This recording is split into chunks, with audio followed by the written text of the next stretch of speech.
Picture the dream they sell you. You buy a McDonald's franchise, you hang the golden arches over a busy corner, you hire a crew of teenagers, and you stand back while a river of hungry people flows through your doors from breakfast to close. Billions served. A machine so refined that a 16-year-old can run the lunch rush and the fries come out identical in Tokyo, in Moscow, in a highway town you've never heard of. The romance of McDonald's is the romance of the system.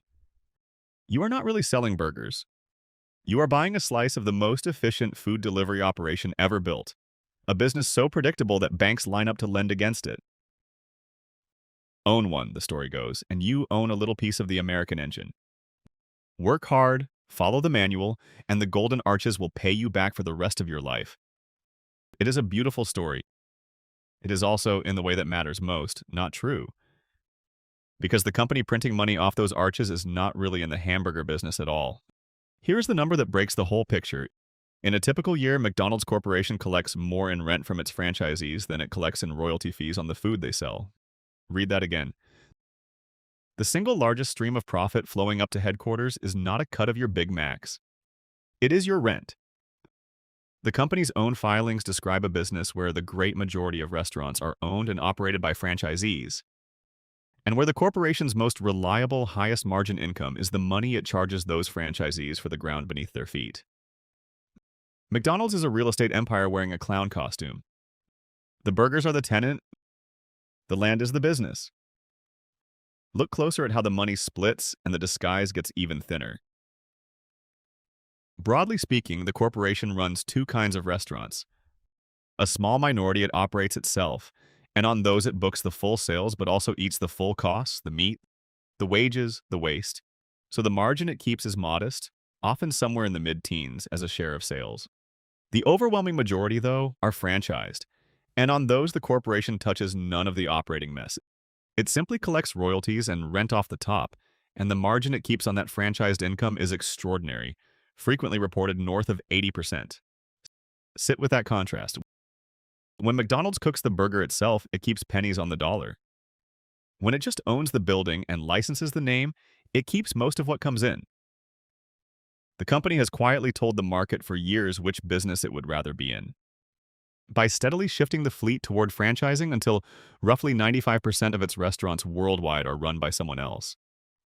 It is deliberately getting out of the hamburger business and deeper into the landlord business, one location at a time. Once you see it, you cannot unsee it, and it changes what buying a franchise actually means. So, let's start where every franchisee starts: the money it takes to get in the door. The franchise fee itself is almost a distraction. It runs around $45,000, a rounding error against what comes next. To open a single traditional McDonald's, the company expects a total investment that lands somewhere between roughly $1.5 and $2.5 million, depending on the size and location, and how much building has to be done. And here's the part that filters out the dreamers. McDonald's requires that a large share of that, commonly cited at around 40%, comes from your own money. Not borrowed, not leveraged, non-finance personal resources.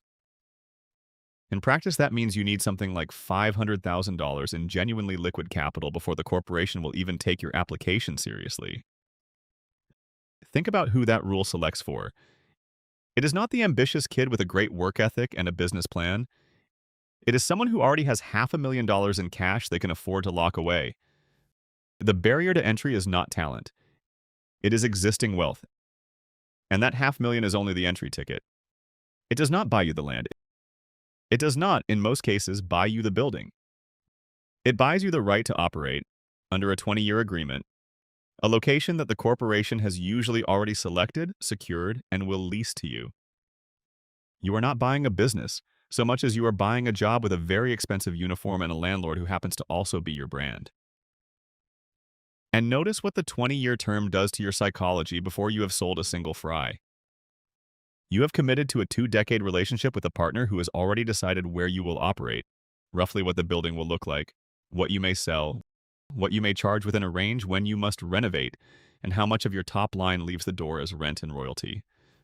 The manual that guarantees the fries taste the same everywhere is also the manual that removes almost every lever an ordinary business owner would use to fight for margin. You cannot reinvent the menu. You cannot reposition the brand. You cannot chase a different, richer customer. Your entire job is execution inside a box the corporation built, and the box is designed so that the better you execute, the more valuable the corporation's asset becomes. Independence is the one thing your $500,000 did not buy. And the claims do not stop once you are open. Every month, off the top of your gross sales, before you have paid a single cook or covered $1 of your food, the corporation takes its service fee, the royalty for the brand and the system, typically a few percent of everything you ring up. Then it takes rent, which on a percentage rent site can run into the low double digits of sales, dwarfing the royalty. Then there is a required contribution to the national and local advertising fund, another slice of the top line, spent on the marketing that benefits the brand as a whole, whether or not it moved a single extra car through your particular drive-thru. Add those together, and a meaningful chunk of every dollar a customer hands you is already spoken for before you begin the actual expensive work of making and serving food. The operator does not get to keep the sale. The operator gets to keep whatever is left after the brand, the landlord, and the marketing machine have each taken their percentage, and all three of those percentages are calculated on your success, not your profit. That word landlord is where the real machine lives. To understand it, you have to go back to a man most people have never heard of, a former financial executive named Harry Sonneborn who joined the company in its earliest days. The founding story everyone remembers is about milkshake machines and assembly line kitchens. But Sonneborn looked at the young franchising operation and saw that selling franchises and skimming a small percentage of hamburger sales was a slow, thin, fragile way to make money.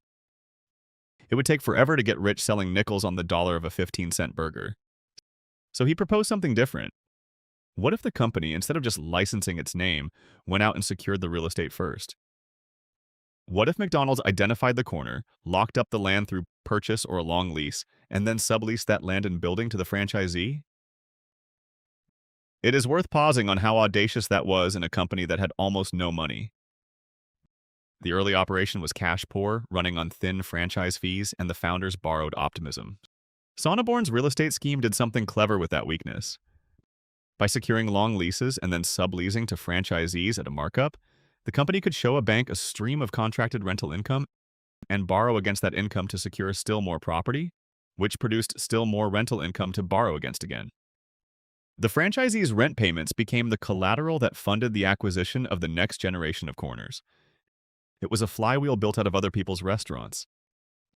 Every operator who signed a lease was, without quite realizing it, helping to underwrite the purchase of the location that the next operator would rent. The corporation was using its franchisees' cash flow to buy the very ground it would then charge them to stand on and to do it again, and again, across decades, until it held one of the most valuable collections of small commercial parcels on the planet. That single idea is the engine of everything that followed. Sonneborn reportedly told investors, in as many words, that the company was not in the hamburger business, it was in the real estate business. The hamburgers were what got people to sign a 20-year lease on a piece of property McDonald's controlled.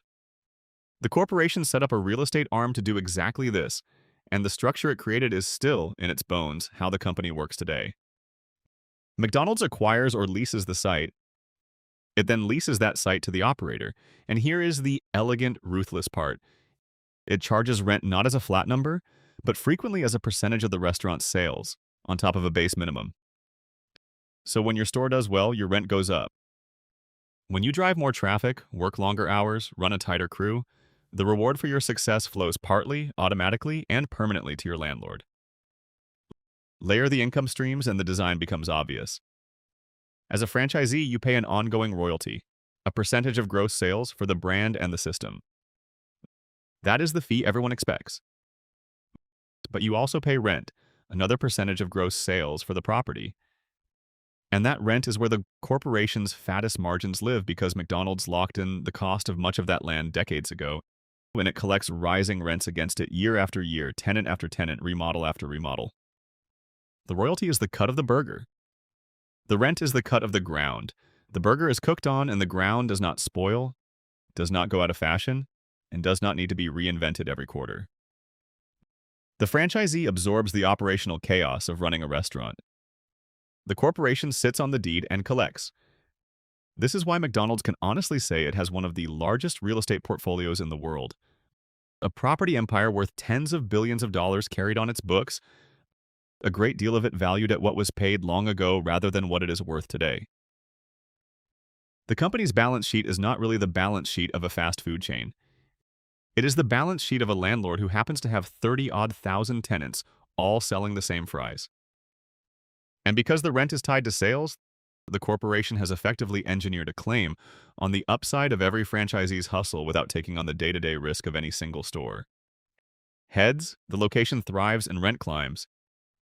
Tails, the franchisee eats the loss, the lease still has years to run, and a new operator can be found for the same valuable corner. Now walk into that arrangement as the operator and feel where it pinches, because doing everything right is not enough to save you. The first trap is the one you just met. Your rent rises with your revenue. There is a ceiling on how much operational genius can improve your life because a share of every gain is pre-committed to the landlord. You can turn a sleepy store into a monster, and a fixed slice of that new volume is simply not yours. You have improved the value of an asset you do not own, and made your own rent more expensive in the process. The second trap is the remodel.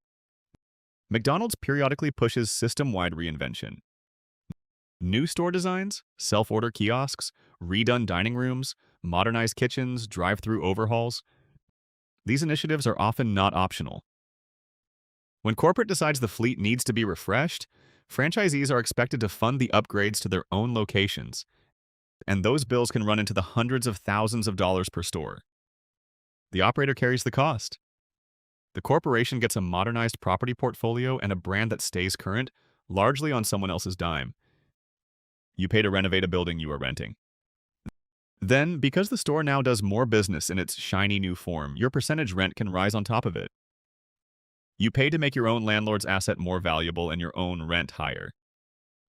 There is a quieter trap folded inside the brand itself, and it shows up on the value menu. The corporation wins when system-wide traffic is high because rent and royalty are both percentages of sales, so headquarters has a permanent incentive to drive volume, even cheap volume. National promotions, dollar deals, app-only discounts, limited-time price wars. These campaigns pull people through every door in the country and lift the top line the corporation taxes.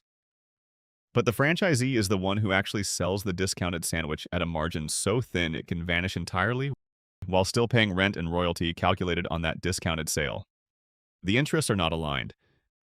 Franchisees have, at various points, organized and pushed back precisely because a promotion that is wonderful for the landlord, collecting a slice of gross sales, can be miserable for the operator absorbing the food and labor cost of every 99-cent item. You do not control the pricing that determines whether your own store makes money. The brand does, and the brand is optimizing for the top line, not for your take-home. The third trap is the term and the exit, or the lack of one.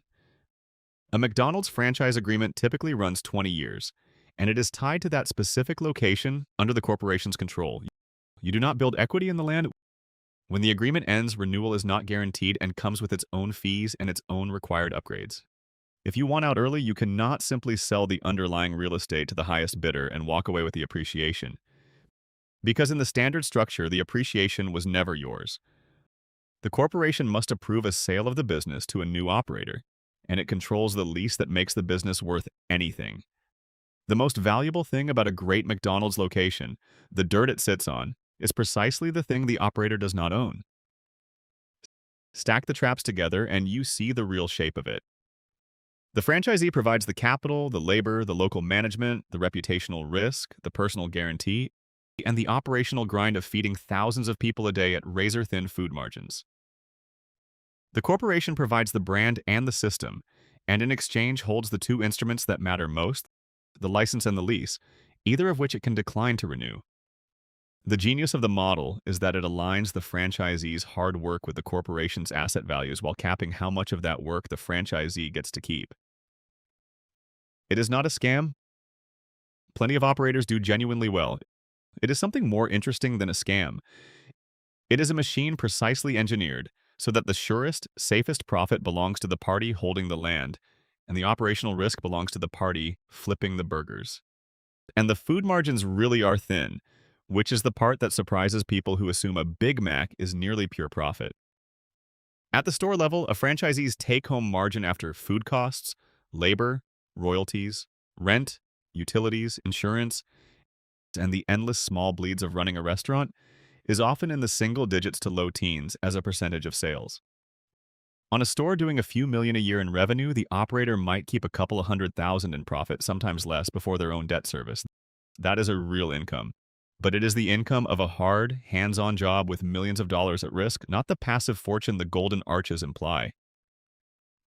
And every one of those input costs, labor especially, is subject to pressures the operator does not control, while the two biggest fixed claims, royalty and rent, are locked to the top line and rise as the store grows. So who actually wins in this system, and how? Here's the version that works. The operator who thrives is almost never the person with one store. It is the multi-unit franchisee, the family or the operator group that runs 8, 12, 20 locations. At that scale, the economics change character. Overhead spreads across many stores. Management can be layered so the owner is running a small company rather than a single register. A weak month at one location is cushioned by a strong month at another.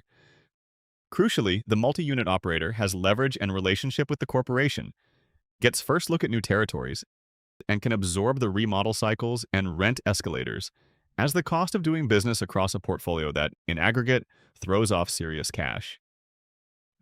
These are the people for whom the model genuinely builds wealth, and they tend to have gotten in years or decades ago, often inheriting or expanding an existing footprint.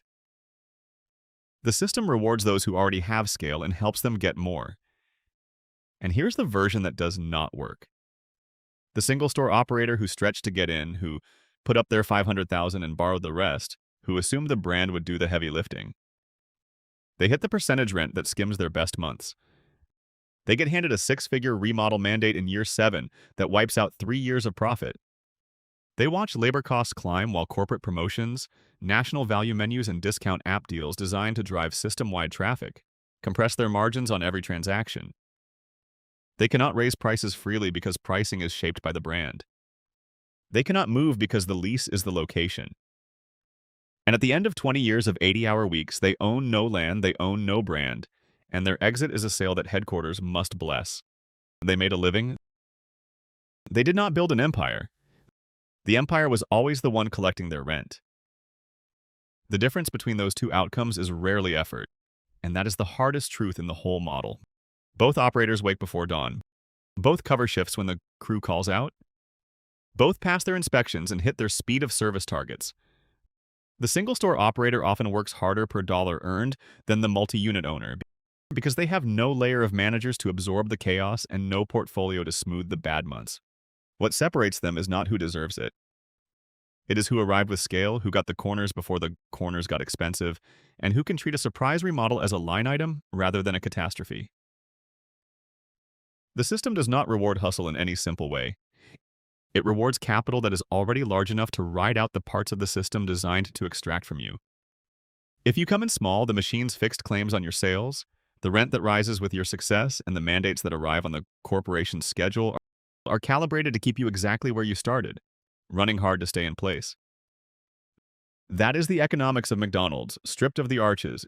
It is one of the most successful businesses in human history, and its success rests on a quiet inversion of what it appears to be. The customer thinks it sells burgers. The franchisee thinks they are buying a business. Both are, in a sense, funding the same thing: a real estate portfolio of irreplaceable corners in every town on earth, assembled over 70 years, leased back to the very people who make those corners valuable. The burgers were never the point. The burgers were the reason someone would agree to pay rent on that spot for the next 20 years. Sonneborn understood it before almost anyone. We are not in the hamburger business. And the next time you pull into a drive-thru, remember that the most profitable thing